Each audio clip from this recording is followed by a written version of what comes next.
And on the third new moon, after the people of Israel had gone out of the land of Egypt, on that day they came into the wilderness of Sinai. They set out from Rephidim and came into the wilderness of Sinai, and they encamped in the wilderness. There Israel encamped before the mountain while Moses went up to God. The Lord called him out of the mountain, saying, "Thus you shall say to the house of Jacob and tell the people of Israel, you yourselves have seen what I did to the Egyptians and how I bore you on eagle's wings and brought you to myself. Now therefore, if you will indeed obey my voice and keep my covenant, you shall be my treasured possession among all peoples, for all the earth is mine, and you shall be a kingdom, a priest, and a holy nation. These are the words that you shall speak to the people of Israel." So Moses came and called all the elders of the people and set before them all these words that the Lord had commanded him. All the people answered together and said, "All the Lord has spoken, we will do." And Moses reported the words of the people to the Lord. And the Lord said to Moses, "Behold, I am coming to you in a thick cloud, that the people may hear when I speak with you, and may also believe you forever." When Moses told the words of the people to the Lord said to Moses, "Go to the people and consecrate them today and tomorrow, and let them wash their garments and be ready for the third day.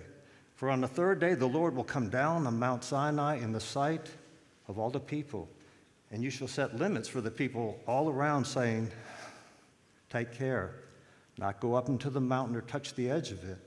Whosoever touches the mountain shall be put to death. No hand shall touch him, but he shall be stoned or shot, whether beast or man, he shall not live.'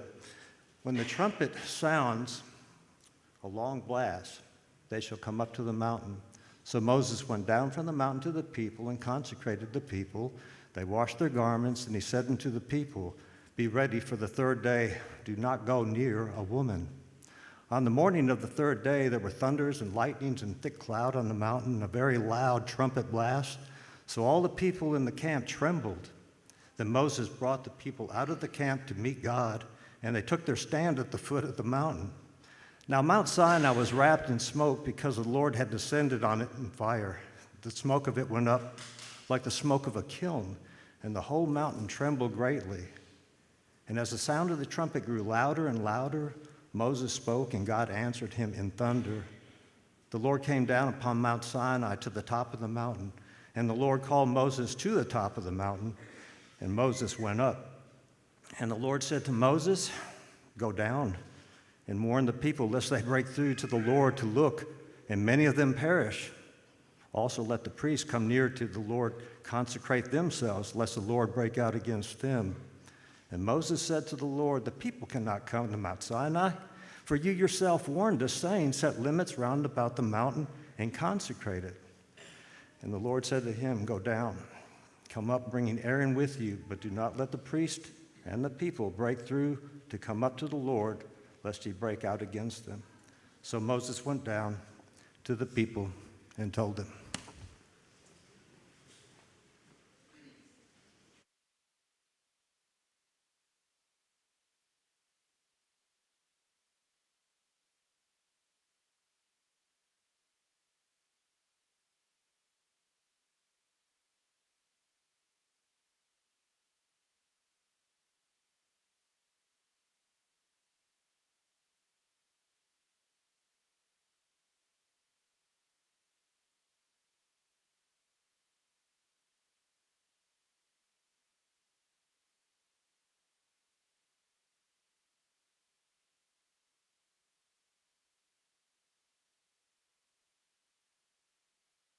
Now, there we go.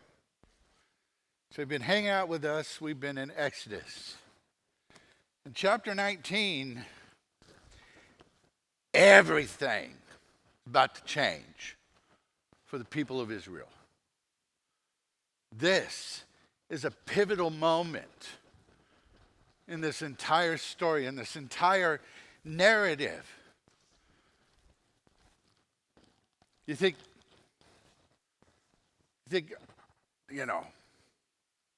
it's been quite a journey. But it's all changing. Right here, right now, it is all changing. It will never be the same for the people of Israel. And even though we weren't in that time at Mount Sinai, the implications of what happened there resonate with us today. That what happened on that mountain speaks to us right now.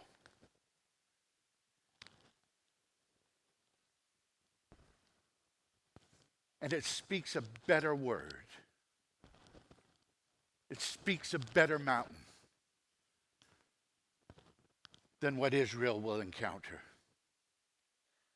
And we're going to see the parallel with Hebrews 12, 18 to 24, on what that means. So let's dive in, because there's a lot to do in this time. I was going to do something. Let me do something. There we go. So we start in the first 3 verses on the third new moon after the people of Israel had gone out of the land of Egypt. It's been 3 months since the day of Exodus. 3 months they've been following God through the wilderness. And he speaks of they've gone through the wilderness of Sinai. They've set out from Rephidim and came into the wilderness of Sinai and camped in the wilderness. He speaks of wilderness. That's that place where they have no provision on their own. They're out there on their own. There's nothing out there in the wilderness. But God is enough. God is enough for them out in the wilderness. And he took them out of Egypt, but the journey of those 3 months was getting Egypt out of the people. They had to experience a change in their hearts to be brought to the place at the foot of the Mount of Sinai, to an appointed place at an appointed time. The journey was about getting them ready for the wedding. For the wedding.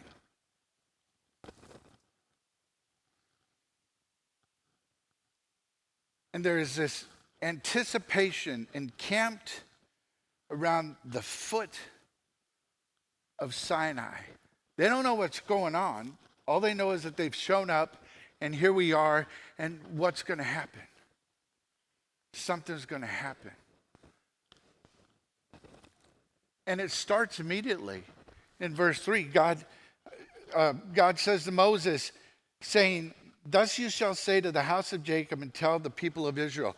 Now this is important right here, because he's talking about roots and destiny when he's speaking of the house of Jacob and the sons of Israel. The house of Jacob. Jacob was the usurper. He was the human striving against God. And the word that he uses there for say is amar, which is a Hebrew word of say to in a gentle, very relational way. It's how you would speak to your child or speak to your wife or your husband, with tenderness and gentleness. It's intimate. So speak intimately to the man, the house that is striving. And say to the sons of Israel, which in that word is, nigh God. And this is more of a declaration. It's a proclamation proclaimed to the sons of Israel.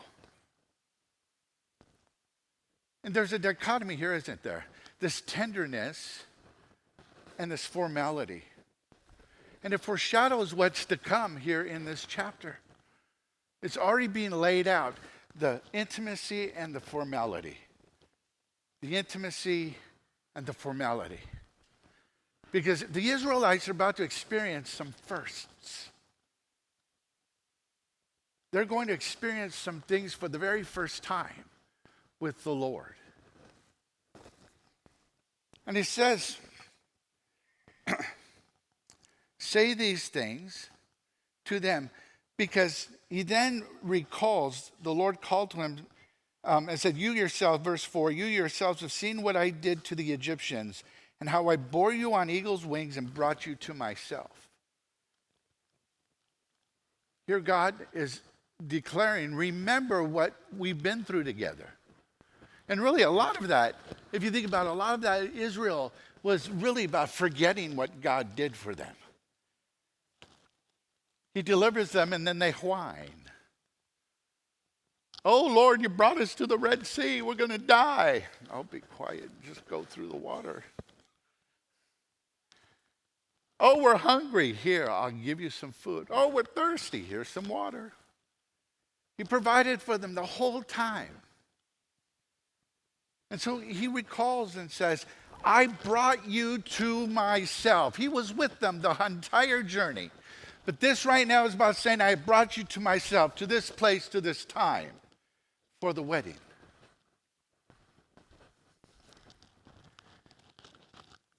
He's brought them to himself.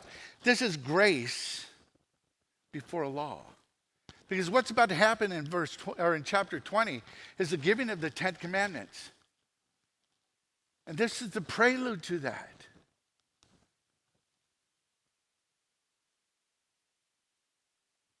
So grace has happened. Salvation, redemption has happened before what was to come.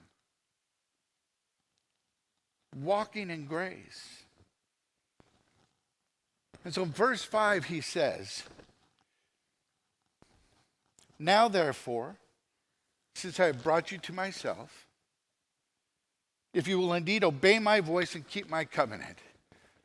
Oh boy. I'll say it again. Oh boy.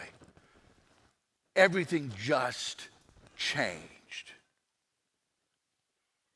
Because this is the very first time God speaks to the people of covenant. It's the first time that he says, I want to be in covenant with you.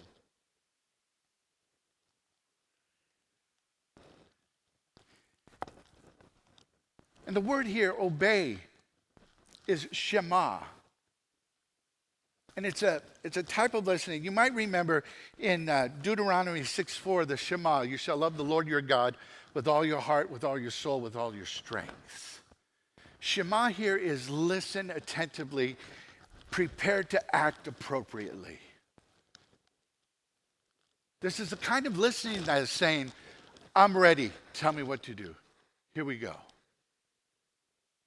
Give it to me. If you will obey my voice, I'm listening, Lord. That's the invitation if you'll do that. But also to keep my covenant. And the word for keep is shamar, which is a variation of listening attentively. And it's a little more formal. And it speaks of tending and protecting. I'm listening to tend and protect the covenant. So again, the intimacy and the formality is being laid out. This isn't the first covenant, but this is the first covenant with the people. And it's important, that distinction is important. The Noahic covenant in Genesis 9 really is a universal covenant. And it's followed by the Abrahamic covenant in Genesis 15 and 17. And that's really about foundation and promise. But this, the Mosaic covenant, is laying, it is about law, it is about structure, and it's about I am who you say I am. Identity. That was the right song this morning. I am who you say I am. Israel is about to hear who God says they will be, who they are. He's about to give them their identity, but he puts this condition on it. And this condition is not a moral condition. It is a vocational condition. If you will do these things, this is who you will be for me. And what does he say? He says that you will be my treasured possession. You shall be my treasured possession among all the peoples, and for all the earth is mine. Verse 5. The word there that is used for treasured possession is sevula, which literally translates to treasured possession. What does that mean? That means that that's the treasure that is the personal treasure of the king. It's not the general treasury. It's what he keeps close and delights in. Can I get some water? To be a treasured possession, delighted in. And you shall be a kingdom of priests. That was a radical statement. I mean, priests exist, they live, they're part of being a mediator between a nation and God. But God is saying, no, you will be a kingdom of priests. You will be a mediating nation between the earth, which is mine, and me. A mediating nation. Thank you. He's not rejecting the other nations. He is saying that Israel will reflect God's holiness and his truth to the nations. This is their role. This is their identity. And he says then that you will be a holy nation. What? A holy nation. What is it? Kadash. The word means set apart. Sanctified. You're not like them. I want you to reflect my nature, my character, my love, everything about me to the nations around you. Does that sound familiar on what we're called into?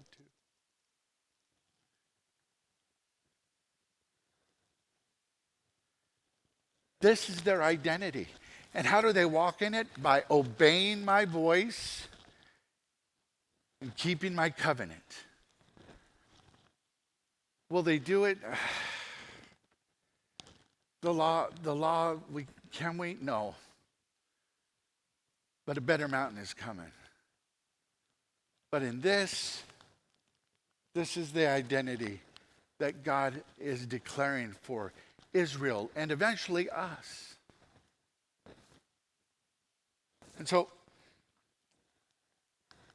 that identity and how it happens is in the context of grace and in the context of redemption. Because ultimately, God is who's going to empower us and make it possible.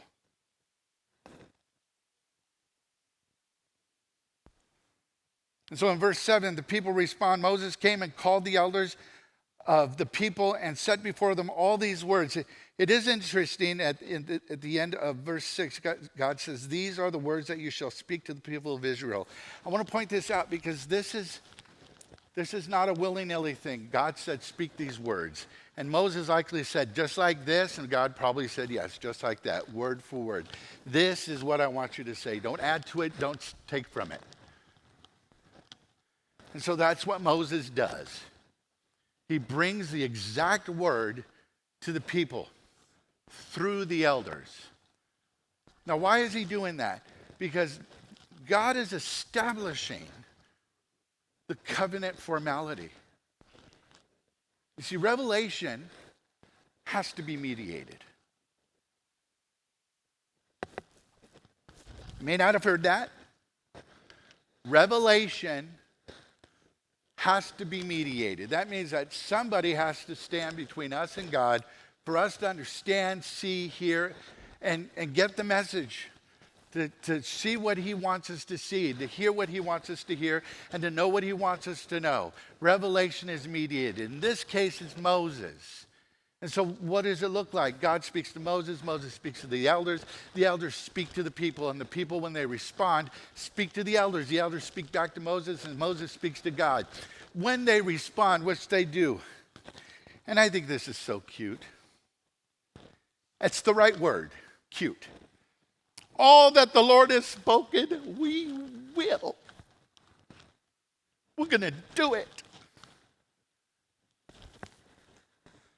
I don't know about you, but I have said words like that before.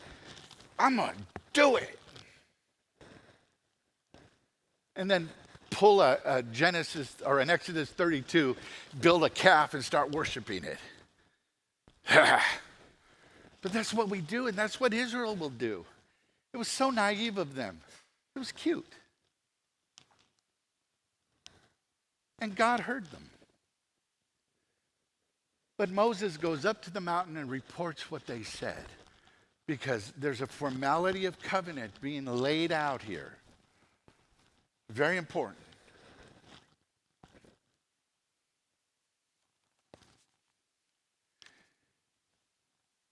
So the people have responded. And in verses 9 through 15 comes an education in reverence. Because God says what's going to happen. I'm going to come down in a thick cloud of smoke and fire, so that the people can hear you and me talking together, that they will understand that my word comes through you. That's what's coming. God is saying that's what's going to be coming. So because of that, it's hard to do anything with glasses in your hand. So because of that, he said, go to the people and consecrate them today and tomorrow, and let them wash their garments and be ready for the third day. For on the third day, the Lord will come down on the Mount Sinai in the sight of all the people. And you shall set limits for the people all around, saying, take care not to go up into the mountain or to touch the edge of it. Whoever touches the mountain shall be put to death. And so God is coming in presence and mystery. He's not going to reveal himself fully. He's going to cloak himself in smoke and fire. And so he's calling Moses to consecrate the people. Kadash is, again, the word, holy. Consecrate is to be made holy, set apart. He is saying, set the people apart. Ritual sanctification really is what's happening here. We're going to abstain from sex. We're going to abstain from some things. We're going to wash our outer garments to reflect an internal readiness. This sanctification process is an act of obedience. It's not going to make them clean. That's what God does. It's not going to sanctify them or justify them. That's what God does. But it is an act of obedience indicating internally, I'm ready. I don't know what you're doing, Lord, but I'm ready. And again, this is speaking of that sense of anticipation of this time. We don't know what's going on, but something's coming. And he says God is coming. What? In 3 days, God is coming. How? Don't know. But don't go up on the mountain because you'll die. He's coming. God is coming. God is coming. Get ready. What do I do?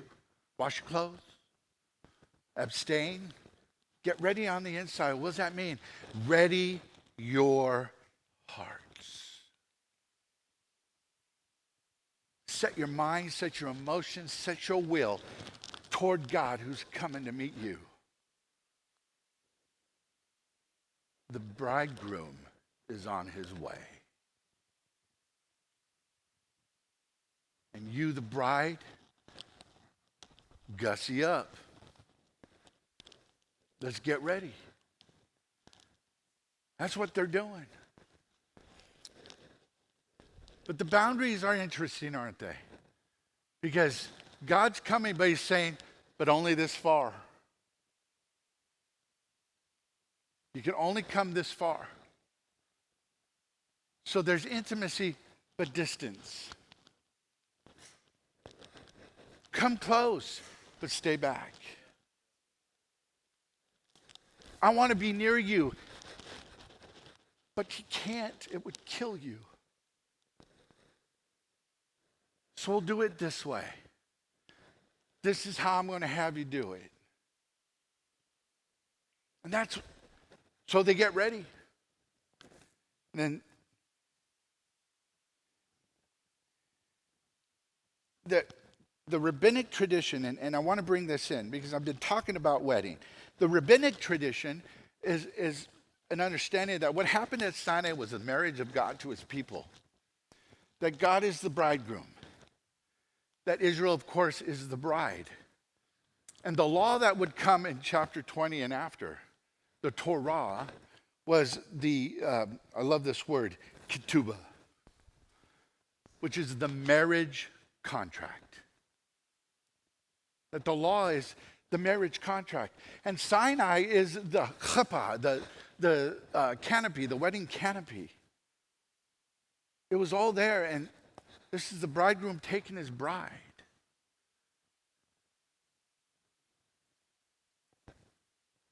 But the reverence part here is distance is this. God is holy and commands reverence. We don't get to just walk up willy-nilly. There's awe at his majesty. There's awe at his power and his glory. We don't just get to show up. We're required to prepare and then wait for the summons.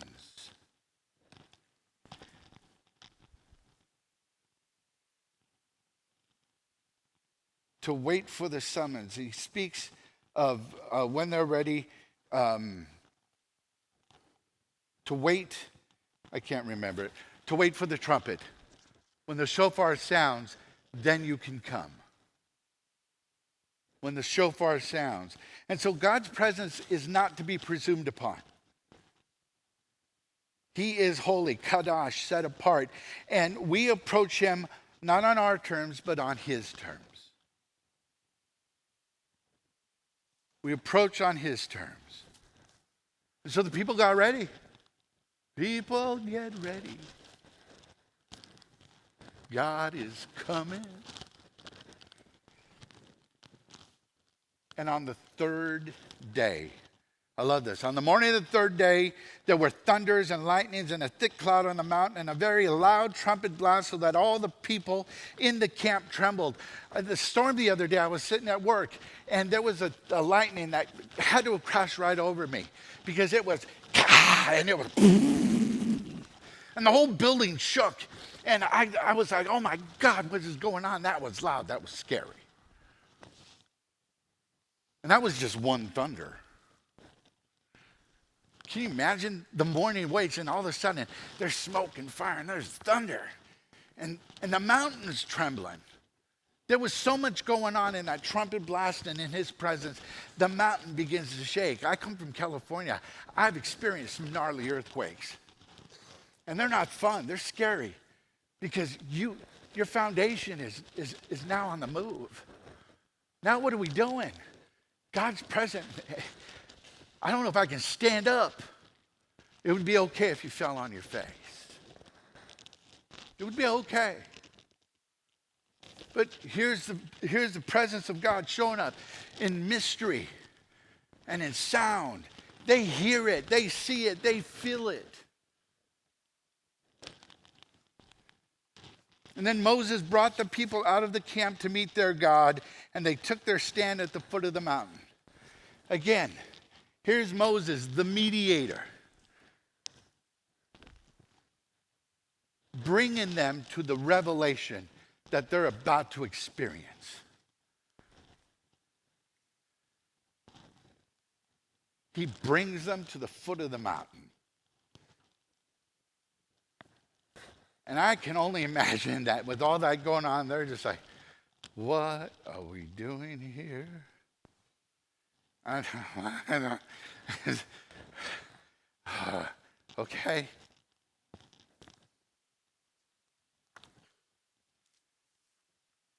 And in verse 19, the trumpet gets louder. it gets louder. And all that smoke and noise because God has come down. He's come down to the mountain. And I love this verse 19, as the sound of the trumpet grew louder and louder, Moses spoke. Now there are some that believe that what he said is, I am filled with fear. Echoing Hebrews 12:21. But God answered, how? In thunder. And in verse 20, the Lord came down on Mount Sinai to the top of the mountain, and the Lord called Moses to the top of the mountain and went up. In all of that, Moses went up into his presence. And the people, they didn't get to. They stood at the fire and they were like, nah, I'm good. I'm good. Because there's that balance between, that's a big and mighty God. I don't know. I want to be close, but I don't know. And there's tension in this proximity. We've got to remember the boundary, but there's tension in the proximity. God draws near to these boundaries, and the people's desire to see has to be matched with reverence. Reverence has to be part of the encounter with God. Reverence has to drive us in that place because he's still a holy God.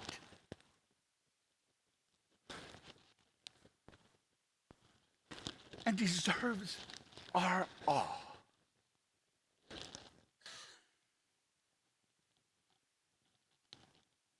But the scripture tells us that we don't have to be there. That we've come to a better mountain. Hebrews 12:18-24, for you have not come to what may be touched, a blazing fire and a darkness and gloom and a tempest and the sound of the trumpet and a voice whose words made the heavens beg that no further messages be spoken to them, for they could not endure the order that was given. Even if a beast touches the mountain, he shall be stoned. Indeed, so terrifying was the sight that Moses said, I tremble with fear. But you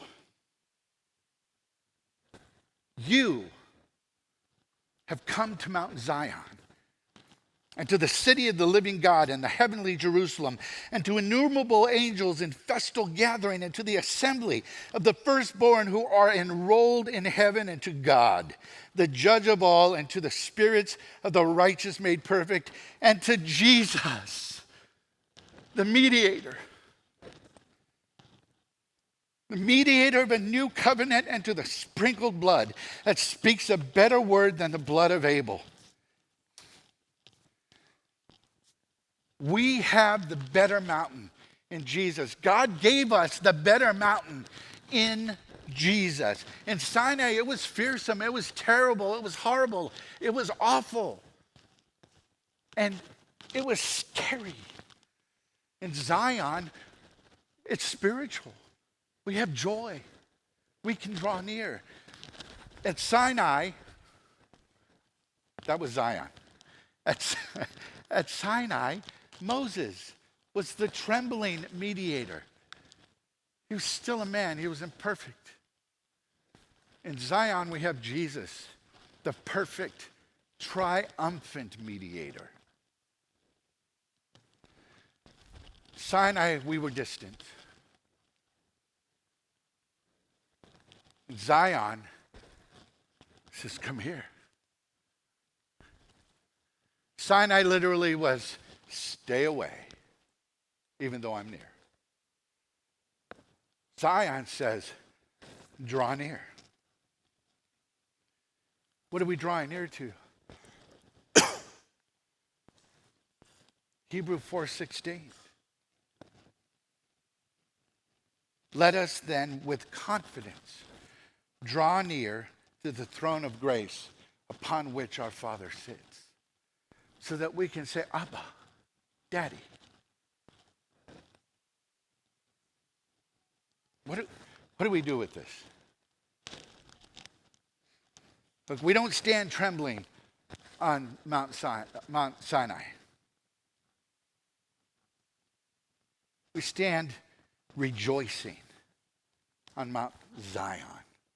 Not because God is any less holy, but because Christ makes us holy. Can we live in covenant with a holy God? Through a mediator with a new heart. And Jesus is that mediator. And the heart is the one he gives us when we give ours to him. The fire has not gone out. Only it doesn't consume us. It refines us.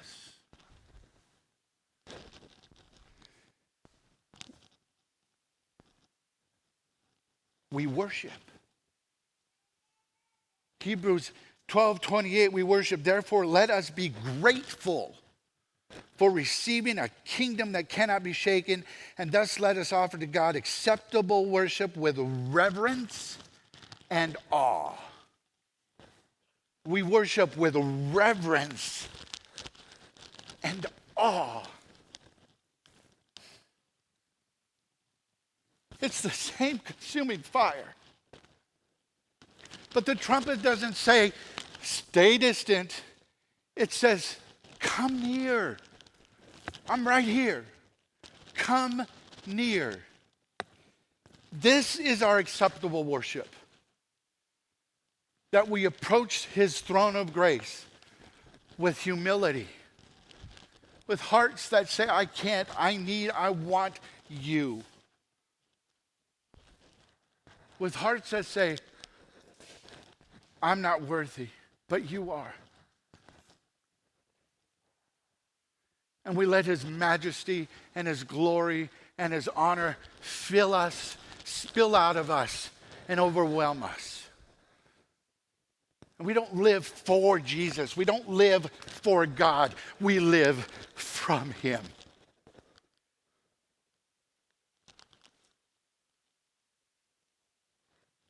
We live from him.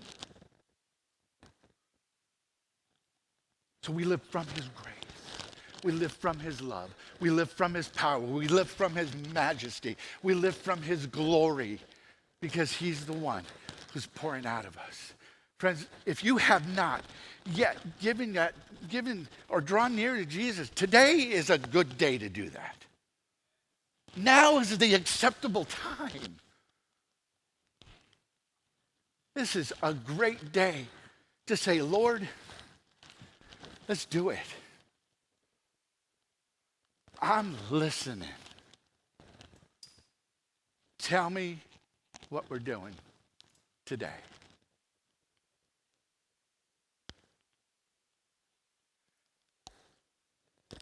Put your heads down and if you have not yet said to Jesus, I want you to be my Lord. And if the Holy Spirit is talking to you right now, would you just look up and give me an eye? Would you let me know? Because God is glorious and is worthy of all praise.